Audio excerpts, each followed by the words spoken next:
We'll begin by building the time ruler. Press R on your keyboard to create a rectangle and set the corner rounding to 100. Then pull this handle to create a shape like this. Change its color to your choice.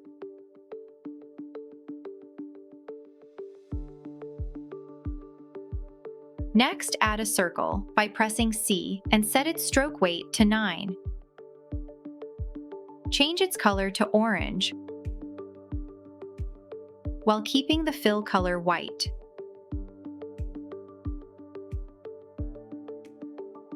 Then, go to Shapes and add this triangle. Change its color and downsize it. We'll use this as the pointer. Add another circle with no fill color and set its stroke weight to 9.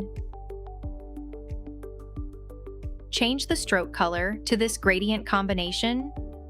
This layering is what gives the ruler that soft, glowing depth instead of making it look like a flat shape.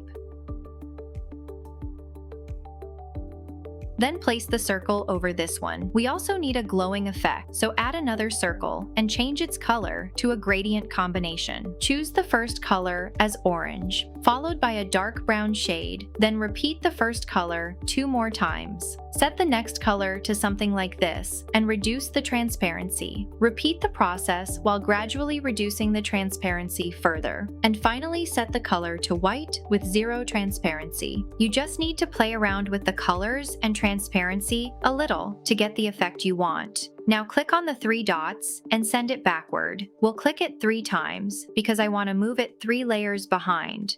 Now it's time to add the numbers and create the ruler guides. Change the circle color to something that contrasts with the rectangle. Reduce its size to roughly 9 by 9 pixels in width and height, then duplicate it 5 more times.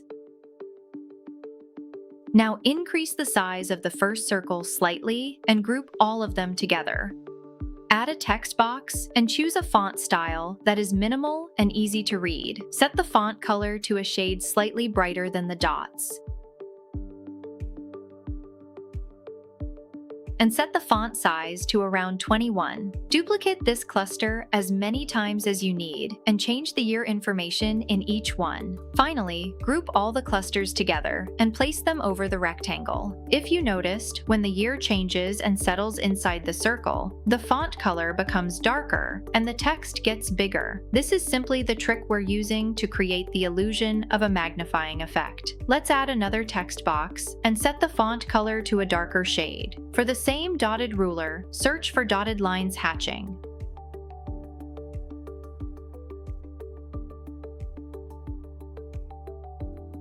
Crop it like this so you're left with only 3 dots, with the center dot being larger. This is just another way to create the ruler. Creating it with circles simply gives you more control over the spacing between the dots. Replace the year information, create as many clusters as you want to display in the center. Make any positioning adjustments if needed.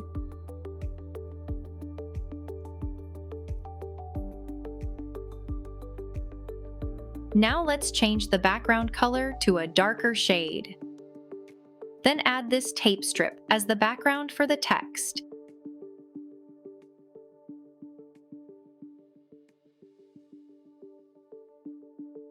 And set its transparency to 15. Use the Arapi font style and increase the font size to 45. Set the color to light gray. Using the same typography, add some more information, but this time reduce the font size.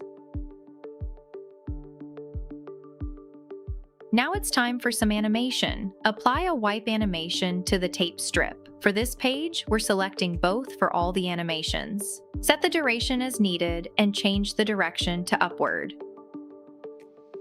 For the larger text, apply a blur animation at a slow pace and select element style. For the other text, we'll use the merge animation and reduce the intensity slightly. Now, let's add some supporting visuals. Add a cloud, choose any that suits your need.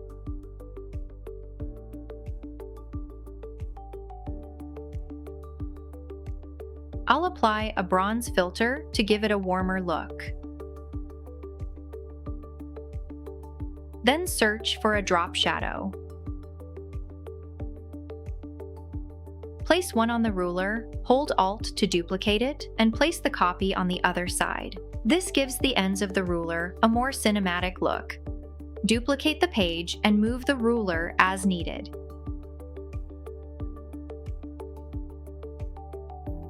Add a text box and set the font to rustic printed stamp. Increase the font size and change its color to a lighter shade of orange.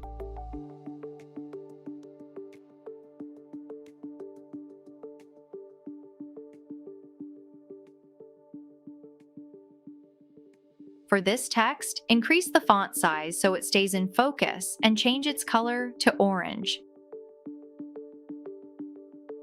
Well, there's a slight position issue here. Let's fix that. Use the ruler guides to mark the correct position, then go back to the previous page and adjust the element so it lines up with the guide.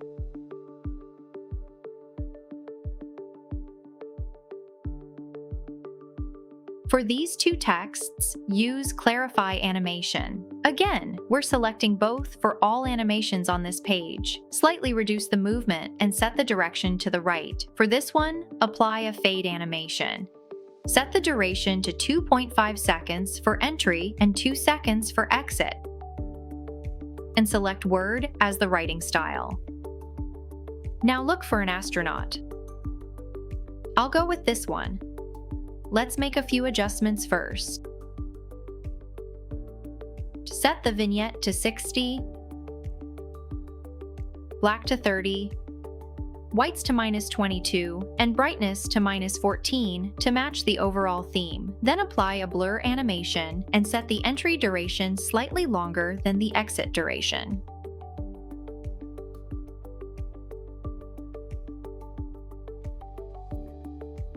Now look for a photo of rocket launch and add it to the page. Go to Apps and search for Image Blender.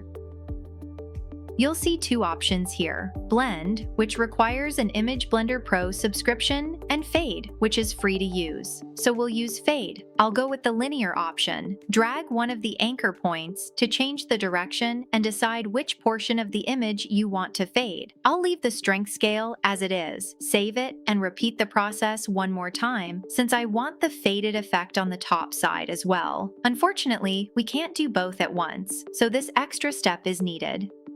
Finally, apply ink animation in flow style and send the layer to the back. Let's add some depth to the scene. Look for an asphalt texture under the Photos section. Add it to a new page and stretch it to fit the page vertically. Download it as a transparent PNG file. Make sure you select the highest quality when downloading. Then, under Apps, search for an app called Transform Image. Choose the file you just downloaded to your device. Now slowly move the upper part using your mouse pointer to create some depth. This is where we can turn a flat image into something with actual perspective and depth. Once you're happy with the perspective, click Add to Design. Apply a blur animation at a medium pace and send it to the back.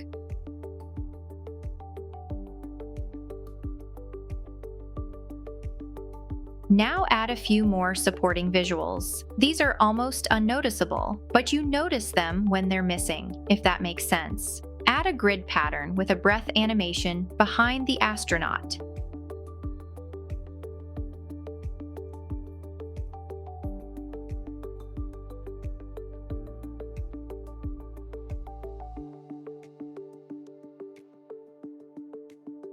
Then add a handwritten note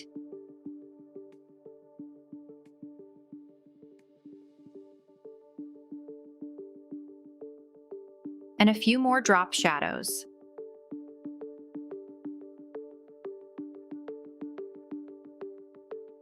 Finally, apply a match and move transition between the pages.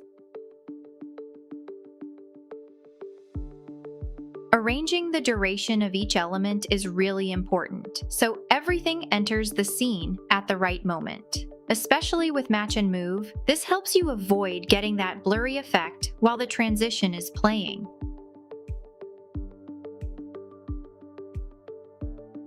Now we've come to the final page. Duplicate the page again and remove everything except the time ruler, grid pattern, and handwritten note.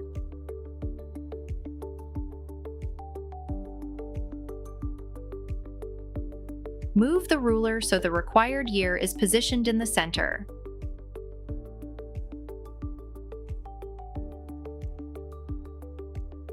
Then change the background color to gray-orange.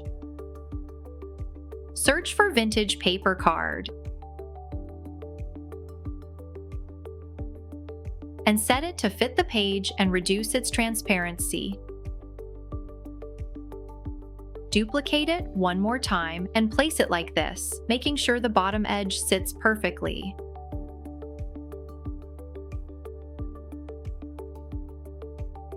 Now add a few rough and cracked distressed textures to it.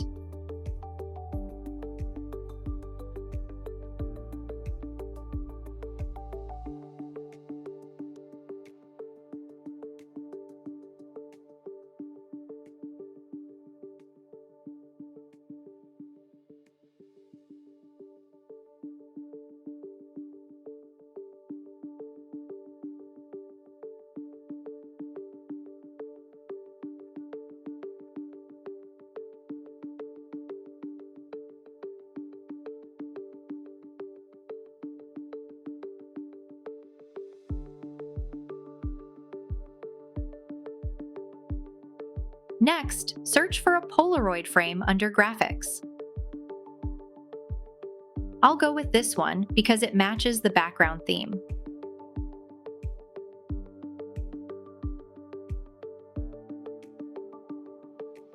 Look for a suitable photo. In this case, I'll use a photo of an astronaut during the moon landing. Adjust its size so it fits inside the frame.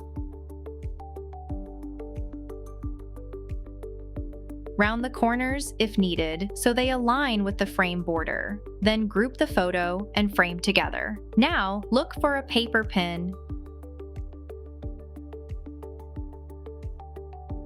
and place it here. This gives the illusion that the paper is actually clipped in place. These small details can make digital copies feel much more physical and realistic. Next, let's add the text information. For this one, we're using the Edmund Texture font style.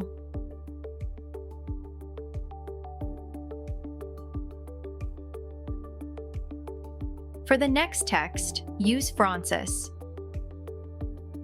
For all three text elements, we're using different font styles and sizes, while keeping the same color for all three.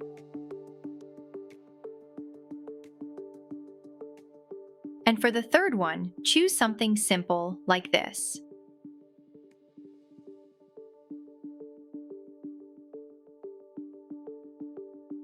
Now, press L to create a line and enable rounded endpoints.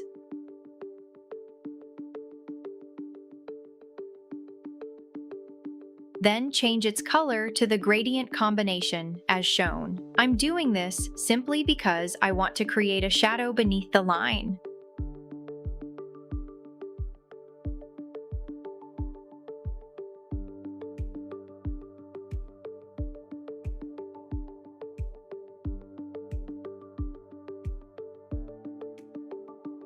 This one uses a single color, and it really does make a difference.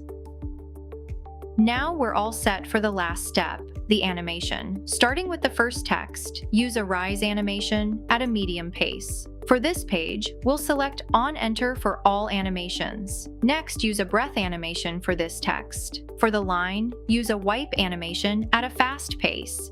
For the third text, use a typewriter animation. For the group containing the frame, pin, and photo, apply a rise animation at a medium pace. For the grid pattern, a breath animation works perfectly. Lower the scale slightly as well.